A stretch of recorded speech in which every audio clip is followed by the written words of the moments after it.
Hey guys, it's John here again. Right, this video is going to be my 1997 top 10 albums of 97.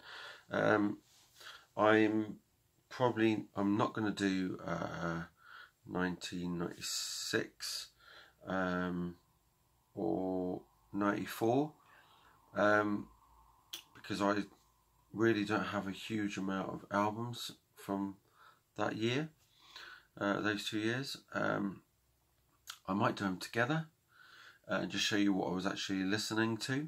But this one is obviously albums I was listening to back in 1997. And oh, just one other thing.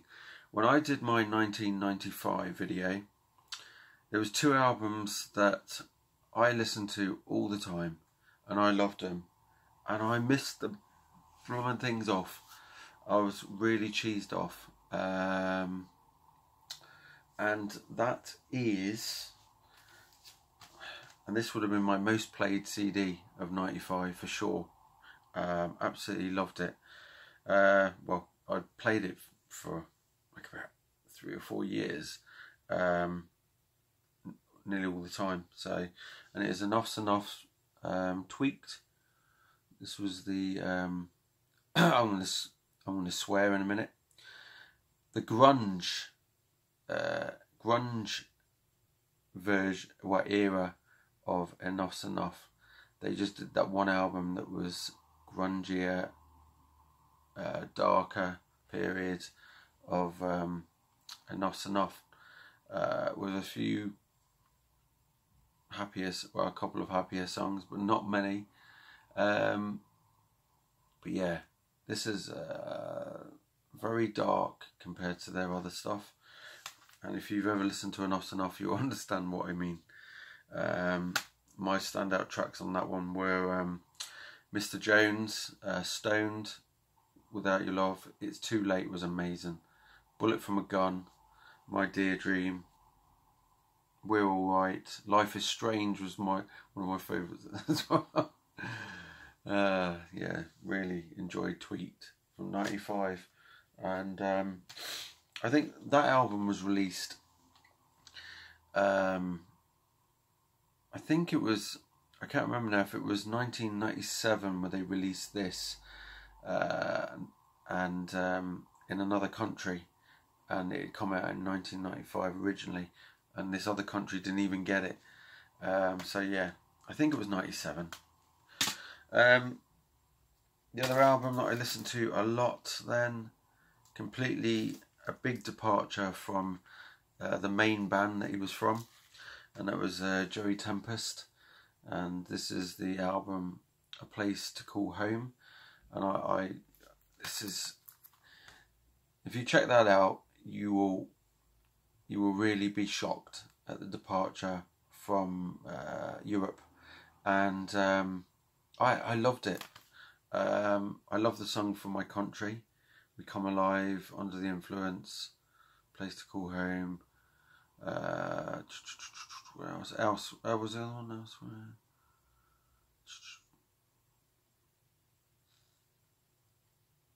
How Come You're Not Dead Yet?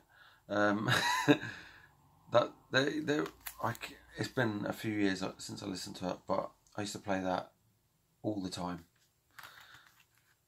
So there you go. A Place to Call Home. Joey Tempest, 1995. Well, on to the 10 for 1997.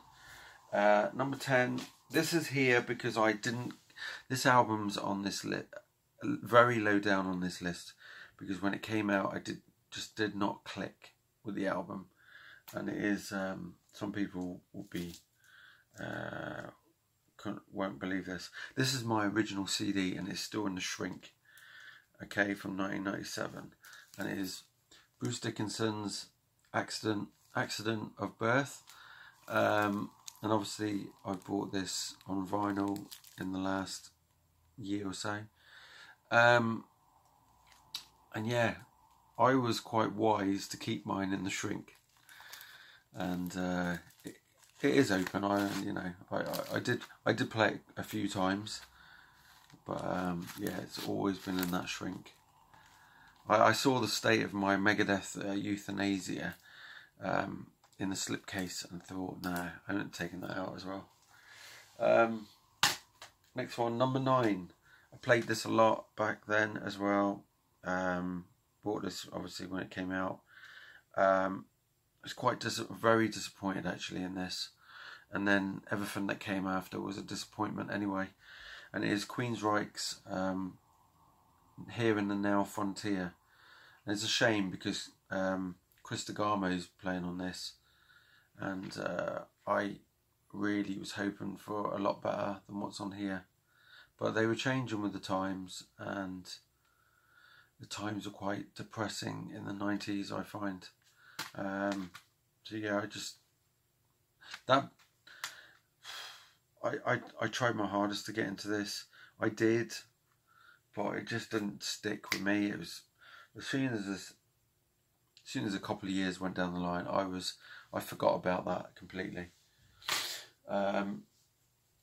Number 8 is sorry, I'm rubbing my nose. It was itchy. Number 8 was an album I played a lot as well back in 1997, and I know a lot of the guys in the VC can't stand this album. I actually don't mind it. There's a few songs, yes, that are terrible, but I don't mind it. I actually enjoyed it when it came out, and it is Motley Crue's Generation Swine. And do you know what? I got asked for this CD a couple of days ago when my mate brought those CDs around.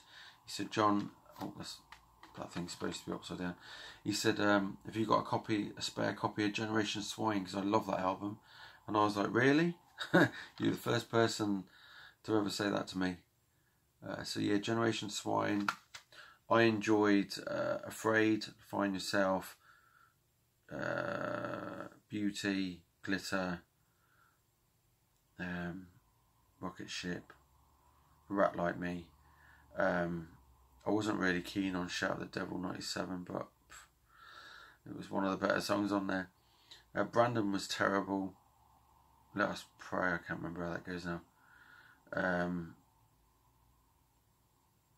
Yeah, there was a couple of terrible ones on there. But yeah, there you go. 1987, I played that a lot. Windows down, in the car, blasting the tunes out. That, I remember. I played it at night time so no one saw me. Yeah, playing. Well, didn't recognise who was driving the car. It was probably best, really, in some points.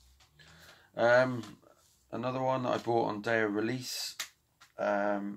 And I remember playing this, putting it in and going, oh holy cow. Yes. I thought, my God, this is a lot heavier. Lyrically, Judas Priest, Jugulator, and this is my original CD. This is the CD I bought back then, 1997. It's a bit beaten up, battered. I bet the CD is as well. Yes, it is. Ooh, but yeah, Judas Priest, Jugulator, stand out on there with Cathedral Spires, Abductors, Jugulator, Death Row, and Bullet Train. Oh, Burning Hell as well. They were the standout tracks I remember at that time for me. What are we on? 9, 8, 7. Right, number 6, and this is my sealed copy.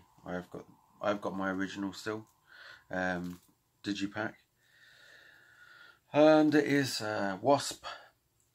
KFD, or Kill Die. Sure, it's not Kill Fear Die. Let's put it that way. I'm glad that that Blackie Lawless took a break between the Still Not Black Enough, because that was absolutely shit. I'm sorry, but it was terrible. That album was crap. Apart from 2 songs. But yeah, 1997, and this monster, insane, you can't really see very well, can you? Just, I played it a lot back then, but then I went off of it for a number of years. I think it was because I got into a relationship where I didn't really play songs like this anymore in front of the person I was with. So yeah, I put that on the shelf, and it stayed there for a very long time. And then in the past 5 years, I've put that back on and gone, oh my god, absolutely killer. Yeah, KFD. So we're on to number 5. An album, yes, I played a lot. Again, all of these I played a lot, except from Bruce Dickinson. So I won't say that anymore. But yeah, this is the anniversary edition. My original edition, I got rid of. I think it got a bit battered and beaten up. It spent most of its time in my car. Yeah, and I love this. But I didn't love it like I did the previous album, which was Draconian Times. And it is Paradise Lost. 1 second. This is the 30th anniversary. 30th? What am I on about? It's the 20th. The 20th anniversary of Music for Nations. Yeah, the songs on here that stood out. The 1 second and Say Just Words were a bit of a departure from the previous album. You know, Mercy, This Cold Life, Disappear. I love that song. Disappear. Another Day was a bit slow, but yeah, I did Lydia as well, the song Lydia. Yeah, I did enjoy that, and I played it a lot. But it did take a lot to get into that compared to Draconian Times from 95. So number 4, this never left my car, I don't think. I shouldn't say that, but I played this immensely a lot. Music for Nations. Enough's Enough 7. I don't know if they called it because it was the 7th album or it was released in 1997. I forgot to check how many albums they did before. I don't think it is. I don't think they did do 7 albums before this. 1, 2, 3, 4. I don't think they did. I think the 7 is down to because it's 1997. So yeah, Wheels, Still Up Tonight. This is a happy album. This is a big step upwards from the very down and depressed album that Tweaked was. This is more of a happy album. I think Donny V was probably smoking or injecting himself with other things other than the bad stuff, because yeah, this is a lot happier album. It's got a cover of Jealous Guy on here, which is great. But yeah, there's 15 songs on this CD, and I loved 90% of the album. Loved it all, nearly. But yeah, I don't know how many of you guys listen to Enough's Enough, but I did. In the 90s, Enough's Enough went for... I just, as soon as an album came out, I listened to it for ages. Enough's Enough ruled the 90s for me. That and Megadeth. But obviously, Enough's Enough put out more albums, so... number 3. Don't know how many people listen to this, but I listened to it a lot as well in 1997, and it is Whitesnake's Starkers in Tokyo. Just Adrian Vandenberg, acoustic guitar, and a Japanese audience, and David Coverdale singing and that was it. In a room. I've got the DVD of this, so you can see exactly what's going on. And obviously there one guitar, one mic, and 2 chairs. And you know, they did Sailing Ships, Too Many Tears, Deeper the Love, Love Ain't No Stranger, Can't Go On, Give Me All Your Love, Don't Fade Away, Is This Love, Here I Go Again, Soldier of Fortune. Done slightly different to some of the classics, or the way they were originally done, but yeah, I enjoyed this big time. So yeah, that's number 3. Number 2, I struggled with this, but I finally came to the conclusion, because even though this is my favourite band and it's at number 2, number 1, the album I've got at number 1, I played so much. The thing is ingrained in my in me big time. I think if you played 1 second of a song, I'd go, yeah, that's such and such. Maybe half a second of a song, if I've woken up. But number 2 is David Coverdale's Whitesnake. David Coverdale and Whitesnake, should I say. The American one just said Whitesnake, Restless Heart. This one is David Coverdale and Whitesnake, Restless Heart. I love this album. There was a couple of songs back then that I just didn't really enjoy much, but now as I've got older, this thing is one of my favourite albums of the 90s for sure. And yeah, Don't Fade Away, Restless Heart, Too Many Tears, All in the Name of Love, Stay With Me, You're So Fine, Woman Trouble Blues, Your Precious Love, just great songs. This video is going to be ages. Right, number 1, I don't own my original CD because it's been bashed about loads.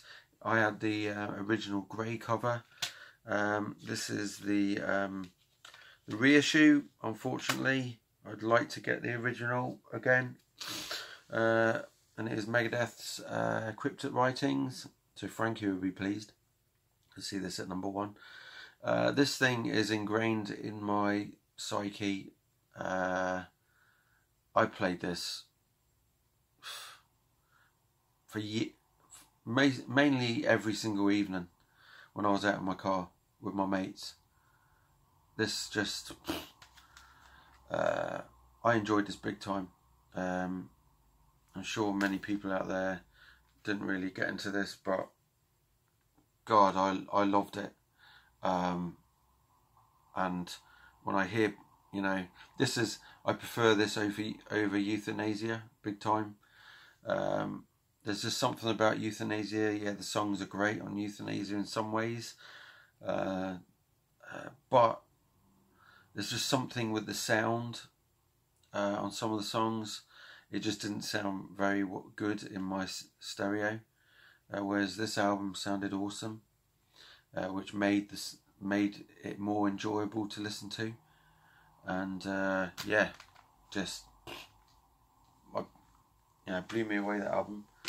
But not as good as Countdown, not as good as the 80s stuff, and definitely not as good as Rust in Peace.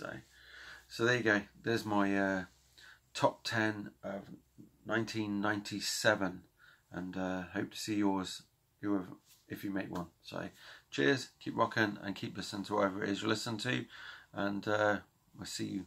Cheers.